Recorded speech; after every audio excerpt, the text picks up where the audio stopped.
Derek Ryan, a newcomer to this show and this studio. Here, Derek, in upstate New York. He is, of course, the conditioner of Illinois Derby winner Musket Man. And Derek, if you're with us this morning, welcome to Down the Stretch with Mark and Mike. Thank you very much. Well, Derek, we're glad to have you. Before we get to talking specifically about Musket Man, Derek, would you please kind of introduce yourself to our audience and give we and them a little bit of your background, if you will? Well, I've been here 20 years, came from Ireland in '89, probably about 20 years to the give or take a few days. And I've been up and down the East Coast, all Belmont, Aqueduct, Monmouth Park, my home base right now, Gulfstream, Saratoga, all the good tracks on the East Coast. Started training in '96 and finally came up with a good horse. Well, before we got you on the phone, Mark wanted me to ask you this question. He thinks that you have yet to lose a Derby that you've entered. Is that true? We're 3 for 3. I won the oldest Derby in America. Is that anything? I won the Jersey Derby with a very good horse called Emergency Status. Yeah. Oh, okay. All right. Well, Derek, one of the success stories on the Derby Trail this year, and you are certainly one of them, but we've enjoyed watching the moderate-priced horse. You're one of them. They've earned plenty of money, and you become a contender on the trail. Musket Man is a $15,000 Keeneland September yearling. What were the reasons? What did you like about him? And I'm assuming that you were there for the purchase, Derek. Actually, I got hold of him in after the Timonium sale, the 2-year-old sale last May. Okay. And I had the half-sister, a filly called Casablanca Fade. Okay. Who I really liked and actually owned myself. And I win her first 3 races and lost her in the claim box, 50,000 as a 3-year-old opening day in Monmouth Park. One of my ex-bosses, Joe Orsino. Oh, boy. And she went on and won won like 12 races, made over 200,000, was a hard knocker, and she won turf, dirt, polytrack, long, short, you name it. She was very, very versatile, and that's half the reason why I went over and looked at him. Well, that's a very good reason, and that matters. And I got her back as well. I claimed her back for 12,000 a week before the Tampa Derby. Outstanding. All right. Derek, as you brought Musket Man along for his debut last fall at Belmont Park, tell us about, how he took to his training, his disposition, things like that as you prepared him. Well, from day one, he showed an awful lot of talent, but besides his talent, he's probably got one of the best dispositions of a horse you'll ever be around. Nothing bothers him. He'll go out there and work in 59, and you come back an hour later, and he's in the stall, and he's passed out asleep the next morning. He's just such a laid back character. Nothing bothers him. So then, and this naturally follows into my next question. When you won first out, you were tracking the pace. He does it very well. So what you're saying, Derek, is he's just always been that way naturally. Is that correct? He's naturally one of the most best mentalities you'll ever find in a racehorse. His first start was the first time he ever walked into a paddock. He shipped up from Monmouth Park, put the bridle on him, led him over there. First time he ever seen a paddock was when he ran in Belmont. Boy, oh boy, what a great gift to have. So, Derek, there's not too many you can do that with. Yes. You went her to Tampa Bay, and when you went down there, you were certainly figuring he was going to be okay at 2 turns, or were you more waiting to see if he took you to 2 turns? No, because like I said, he's shown qualities that most horses don't have. Mm-hmm. And he broke his maiden. He came from the 2-hole up the rail. Was very impressive, and I managed to get an A other than. He to go in Philadelphia thanks to my racing secretary in Philly, Sal. Yeah. And he left actually 2 days later for Tampa, and now today they made the Sam Davis graded.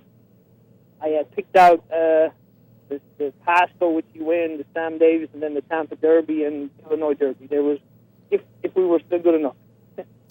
Well, Derek, you mentioned the Davis, and there's only one blot on his record, and it is the Sam Davis. Tell our audience what happened that day. Well, it was his first time going 2 turns, and he drew a bad post. He drew the 11 hole of 12, and I basically left it up to the jock what to do, and he used him a little bit earlier to get him in the race. Didn't want to get in trouble. I mean, it was through no fault of his own, and plus on the first turn he got banged around and got chopped into. He got hit pretty bad in front and behind, and I really thought I had the best horse going in there, and I was pretty disappointed when he got beat. But when I got him back to the barn, he had a legitimate excuse why he did get beat. Well, Derek, he straightened everything around in the Tampa Bay Derby, and we're going to look at a piece of that right now. And as our audience looks at it, you're between horses on the far turn. You had no doubts about going 2 turns, but what's interesting is, you know, there's this talk about a sprint pedigree. In my opinion, a few generations back, you don't have a sprint pedigree. But I'd like to ask you, going into the Tampa Bay Derby, did you have doubts? No, I had no doubts whatsoever. I mean, the only I couldn't believe I got beat in the Sam Davis, like I said, and when I got back to the barn, he got beat up pretty bad, just through bad racing luck and stuff. But he'd come back, and I had put 2 works into him, and he worked. I think his last work he went 59 and change in Tampa, and it's a deep track. Horses don't work that fast in Tampa. I mean, it's really interesting when you look at that because, as you said to our audience, and it's true, I mean, he just waits and waits, he does what you want, but he can work fast. I mean, he must get a lot out of his works when he does. On his own, a kid could ride him, put something in him. He's like a dog after a ball. You put something to go get, he'll get him.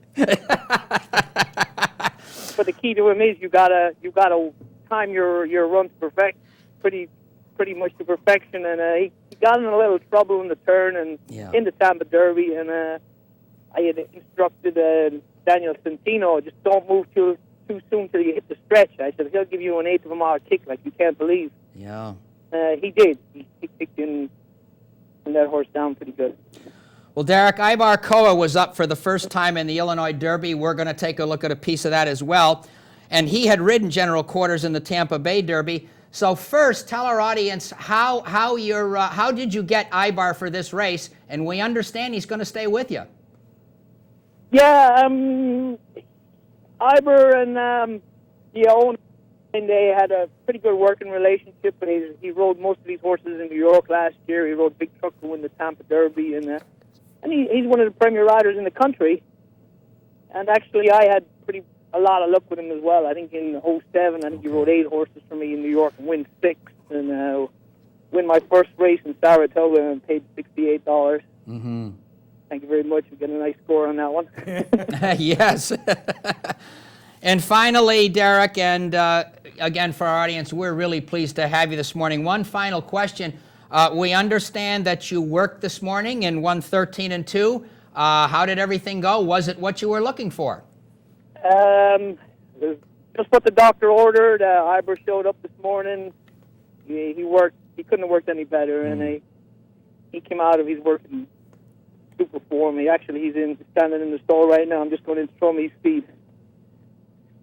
Well, Derek, Mark and I and the audience here in New York want to thank you very much for your time. We've enjoyed meeting you this way today. We hope to chat with you again, and just good luck in the next 2 weeks, and we hope everything goes well on the road to Louisville.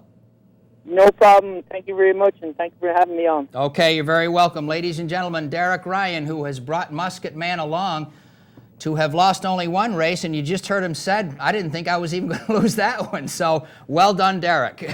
He overcame some trouble, albeit somewhat minor trouble, to win the Tampa Bay Derby. I thought he looked good winning the Illinois Derby. And, you never know. I mean, he's up against what appears to be a pretty strong group of 3-year-olds. Yeah. But, when you have a colt like that who just goes out and runs hard and finds a way to win, that's a wonderful story. And thanks so much to Derek for having joined us. And we are up to our final break on this morning's April 18th edition of the program. Thank you so much for having joined us. When Michael and I return, we will hopefully be joined by Doug O'Neill from Keeneland.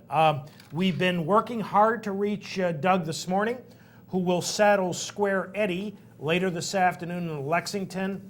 And this is a critical race for Square Eddie.